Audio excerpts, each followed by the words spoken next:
মধ্যরাতে সাগরে জাল ফেলতেই ধরা পড়ে ঝাঁকে ঝাঁকে ইলিশ। আনন্দে তাই জেলেদের উল্লাস প্রকাশে একজন ধারণ করে রাখেন ভিডিও। প্রতিদিনের মতো গত ২৯ অক্টোবর বরগুনার পাথরঘাটা থেকে এফবি সাফওয়ান ৩ নামের একটি মাছ ধরার ট্রলার সমুদ্রে যায়। এদিন কুয়াকাটা থেকে প্রায় ৬০ কিলোমিটার গভীর সমুদ্রে জাল ফেলেন তারা। ধরা পড়ে ঝাঁকে ঝাঁকে ইলিশ। জেলেরা জানান, এত মাছ ধরা পড়েছে যে তা নিয়ে কুলে ফেরার মতো অবস্থা ছিল না। পরে কিছু মাছ অন্য একটি ট্রলারে দিয়ে কুলে ফেরেন তারা। এক রাইতে আছে, এক রাইতে আমরা চলে আসি। এক রাইতে খাওয়া দিয়েছি, সন্ধ্যার খাওয়া দিয়া এবার টানতে টানতে একাল দিন 10টা বাজে তাই না ওই খেয়ে নিয়ে চলে আসি আমরা। খুব ভালো লাগতেছে ইনশাআল্লাহ। একদিন ছিলাম ঠাকুর 29 তারিখ নাম 29 তারিখ নামিয়ে সন্ধ্যাবার খাওয়া দিয়েছি, এক খাই আমরা এই মাছ।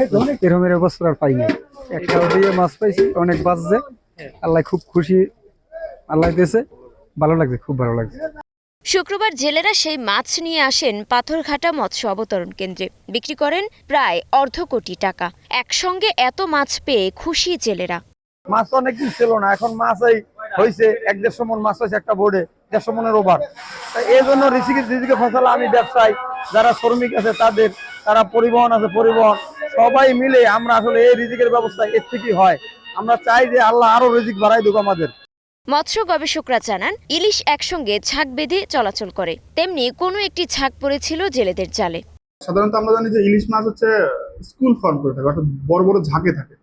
এখন অনেকগুলো জেলে ব্যর্থ হয়েছে, বেশ কয়েকটা জেলে আজকেও সকালেও এসেছে যারা হচ্ছে যে মাছ নিয়ে আসতে পারে। বাট এই জেলে হচ্ছে যে হঠাৎ করে হচ্ছে যে তারা একটা হয়তো ঝাঁককে হচ্ছে কেন্দ্র করে হচ্ছে তারা তাদের জাল ফেলেছিল এবং তারা তাদের জালে প্রচুর পরিমাণে ইলিশ পেয়েছে।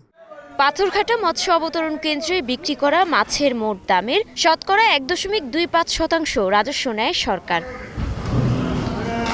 Desk report, star news.